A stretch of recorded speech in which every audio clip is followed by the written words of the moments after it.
right, Vinny, I need you to help me understand this one. I told you it's not the craziest thing going on in sports.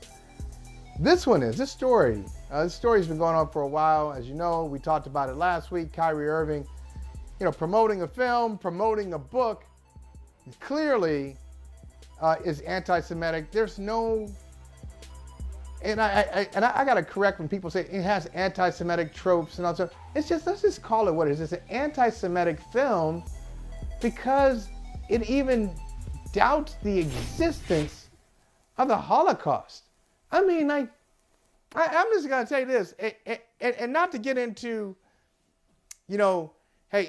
changing or swapping out historical atrocities so people can understand it.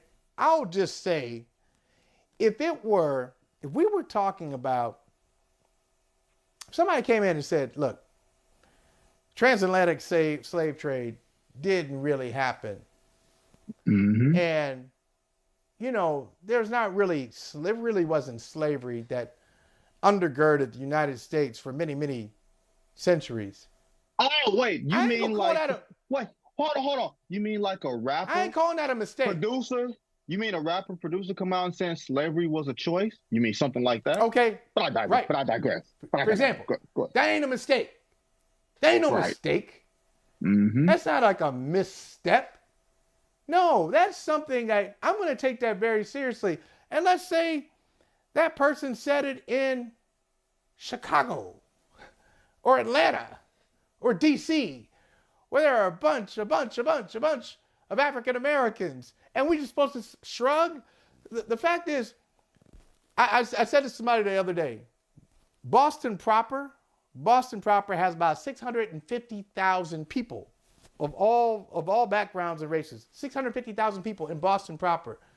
Brooklyn has 600,000 Jews. So Kyrie Irving shouldn't be saying this anywhere, but to say it in Brooklyn is just outrageous. What are you thinking? And so you tell me why the Players Association is coming out saying what it is saying, and then, as you put in your feed, why the Brooklyn Nets have these terms and conditions for the return of Kyrie Irving. Well, it's twofold here. The Players Union has to stand up for their client in an unprecedented situation, all things considered. This wasn't a suspension over something traditionally that players will get suspended for. It's kind of setting a new precedent. Not even Charlie Ward, when Charlie Ward had said some anti-Jewish things. I don't say anti-Semitic. A Jewish person, someone that I trust, he said, look, it's not anti-Semitic, just say anti-Jewish. All right, cool, anti-Jewish. Taking it like that. Okay. Not even Charlie Ward 20 plus years ago when he had said some things and it got out to the public, he wasn't suspended for it. So the Nets suspending Kyrie Irving is a bit on the unprecedented side. And as the union representing Kyrie Irving, who is a vice president, that is their job to defend their client. You will see a lot of times, even the most guilty people in the world got public defenders, right? It's their job. Yeah. I don't make a value or a moral judgment on that. What I make of this is twofold, and I'm gonna see if you rock with me here. Okay, let me ask you this. Let me just ask you the question on its face. On its face, do you believe that the stipulations placed forth to Kyrie Irving are a bit heavy-handed? Heavy-handed. Okay. So let's just here we are. Let me just go over them again. Meet with the media and issue a verbal apology. Okay. Share the apology on his social media accounts, where he initially shared the film and the book. Follow and complete sensitivity training. Meet with Jewish leaders in the Brooklyn community. Meet with Nets ownership and demonstrate this type of behavior won't happen. I don't think that's heavy-handed. I really don't. I don't. Okay. You think that's heavy-handed? No. Because most people think heavy-handed, they think of money. But he does have to donate $500,000 that the ABL returned back or declined after his recent press conference. So he's going to have to offer money again. So he already did that. He did that and they gave it back before one of those disastrous press So conferences. that's not new. It's just he's got to like ADL is like, I don't want your money, so he's got to redistribute it. Exactly. What I will say is this, and I've been a vocal critic of everything Kyrie Irving, from a principle standpoint, from a practical standpoint. So don't look at this as me giving him bail, because that's not what I'm doing here. Nor am I taking quotes from other situations and trying to apply it here like I've seen people do. Well, what about Brett Favre or Don Imus? And I've literally heard someone utter those words out of their mouth and say, well, there was no outrage about Don Imus. Wait, what? Are you out of your mind? Yes, exactly my point. Or to try to do the false equivocation with Brett Favre and say, well, black people are talking about this, and so that's why we're upset that Kyrie Irving has to face this. What black people you know? Like, who since when did we become a monolith about Kyrie Irving? But I digress, and I will address the topic at hand. If you are the Brooklyn Nets and you know that Kyrie's number one thing on his principle list is not bowing down to you, to the public, to the media, and you don't want him to come back, what are you going to do? You make him bow down, right? You put forth a list of stipulations that you know that he's not going to fulfill, that he's not want to fulfill, because you know his character, because he backed himself into this corner, not just with the film, but with the press conferences, with the refusal to back down, with everything that he did, with that no-show performance against Chicago on national TV too. Now, don't think that the Nets didn't see all of that, right? All of a sudden, a 30-point-a-game guy couldn't make a field goal into the fourth quarter. Something smells fishy here. But what I'm saying for the Nets is they don't appear to want him back. So you put all these stipulations in front of him to basically say, hey, you want to come back? Here's your path, knowing he won't, right? Knowing that his principles are too strong to even apologize. He wouldn't apologize for a movie he probably hadn't laid his lazy ass's eyes on. You know what I'm saying? I won't say lazy, but glazed eyes on. You know what I mean? He is not going. He didn't watch that 3.5-hour movie. You know he didn't watch that 3.5-hour movie. He didn't know what was in it, but he was going to appear the way that he appeared because he was being challenged on it. And if there's one thing you're not going to do to Kyrie Irving, you are not going to challenge him publicly. You are not going to make him back down. So what are the Brooklyn Nets going to do? Make him back down and bow down. And what should the NBPA do? Not want to make sure that this is not a precedent that is going to be set for future references. I will venture to say there's no other NBA player like Kyrie Irving that comes up with a million reasons to miss work or start controversies, but they have to defend their guy because he's the vice president, because he's one of the 450. I completely understand. This is part of their job. Yeah, you know what, Vinny? Okay, that's a good point. I think what we're talking about, though, is, are you right? If the Brooklyn Nets don't want Kyrie, or if they never want to see him again, they want an easy way to get rid of him, those conditions are heavy-handed for Kyrie Irving. But if you tell me that an NBA player did what Kyrie Irving did, and then had a press conference, had many opportunities behind the scenes to work with the team and the commissioner so they wouldn't have to suspend him, work behind the scenes, it gave him a lot of grace. Hey, this is how you position it. This is what you say to the media. He goes out, he doesn't do anything that they ask him to do. Then they suspend him, and then they say, these are the terms and conditions. That's not heavy-handed at all for most players. It's heavy-handed for him.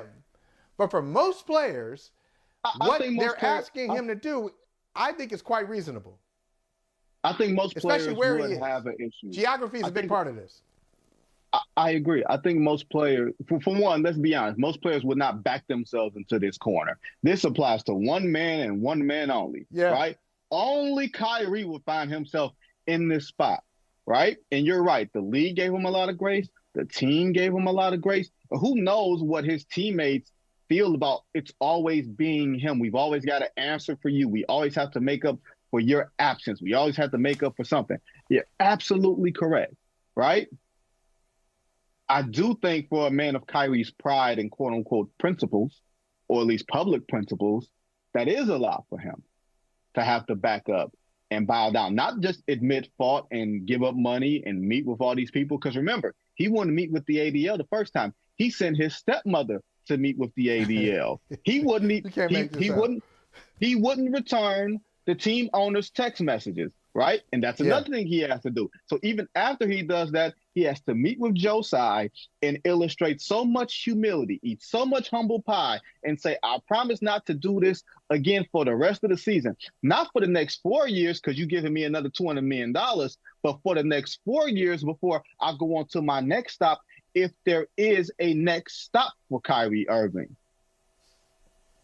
This could be the end in a whole bunch of different ways. If there is a next stop, he said. Woo, it is, and I do think a lot of people think it's heavy-handed. I do think a lot of people believe that they're trying to make Kyrie Irving, quote unquote, bow down in a way that might be unnecessary. Even if the Brooklyn Nets got all the practical leverage in the world, they might have went a little too far. I just don't think so, man. And maybe what it is the word, as your friend said to you, maybe some people get lost in the word. And I know this, and I'm not saying this to cast a judgment. I'm not trying to say anybody is not smart, but I do know there's an NBA person recently who, I'm not going to say any names, but this is a fact. I know this for a fact. Trust the source implicitly. An NBA person, they were talking about anti-Semitism. And that person, who was smart, said, what is that? What is anti-Semitism? Did not know what it was. And I think what probably needs to come out of this, I think will be productive, if there is, like, for those who are interested in learning more about cultures, other cultures that are world cultures but exist right here in the United States, some of your neighbors, this is a part of their traditions, part of their culture. If you want to learn more about it, please. I think there needs to be an educational option for those who want to do it. It can't be mandatory because people don't respond well to that. I'll say this. Because a lot of people just don't know, Vinny. No, you're right. No, and that was the other point. I was going to say this. Growing up,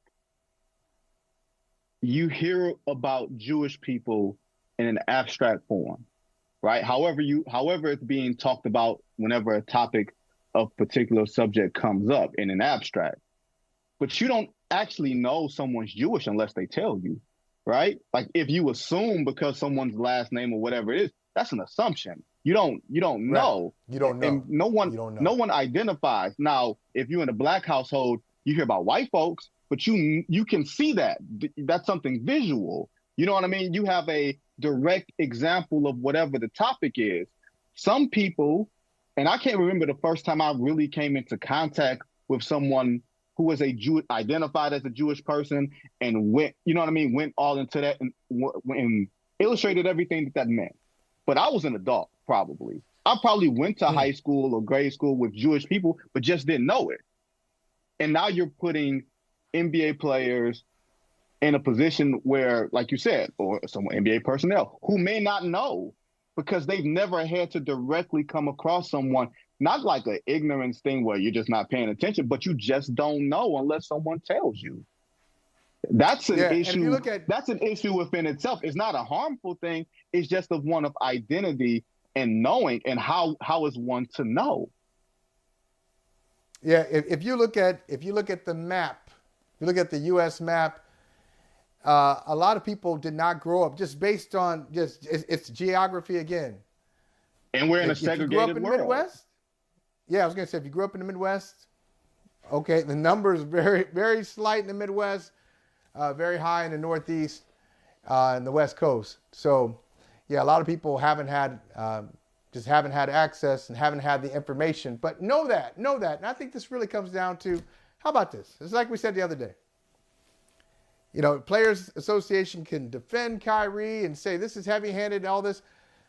This never would have been an issue if Kyrie just said, I'm sorry. I'm sorry. You know what the crazy thing is? Let me ask you this. If this were a pie chart, and I know we got to run to commercials, and we got Natalie coming up next. If this were a pie chart, of how much of this is on Kyrie initially putting out the film, tweeting out the film, the Alex Jones stuff too. Don't forget about that. And Yeah. how much of this from the film is from that initial tweet, and how much of it is about the press conferences and the lack of back down? How would you divvy that up? Oh, that's good.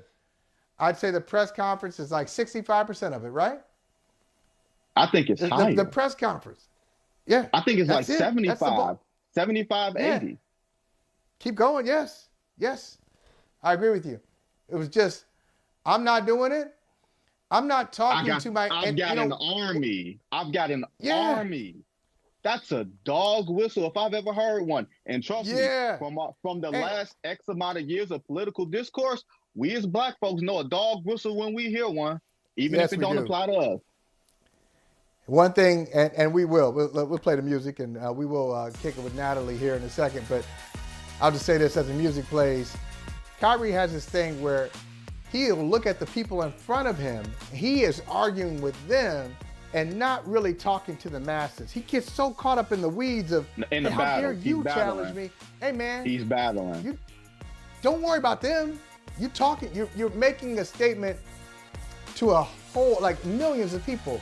What do you want to say to millions of people? Not arguing with the dude. But he doesn't do his research to answer the questions anyway, so it's easier to battle the person in front of you than to answer the question. You can't read one book and be educated.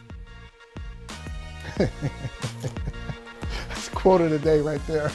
Hey, thanks for watching Brother from Another on YouTube. Make sure you hit subscribe before you leave, and be sure to watch us 3 to 5 p.m. Eastern Time on Peacock. Appreciate you.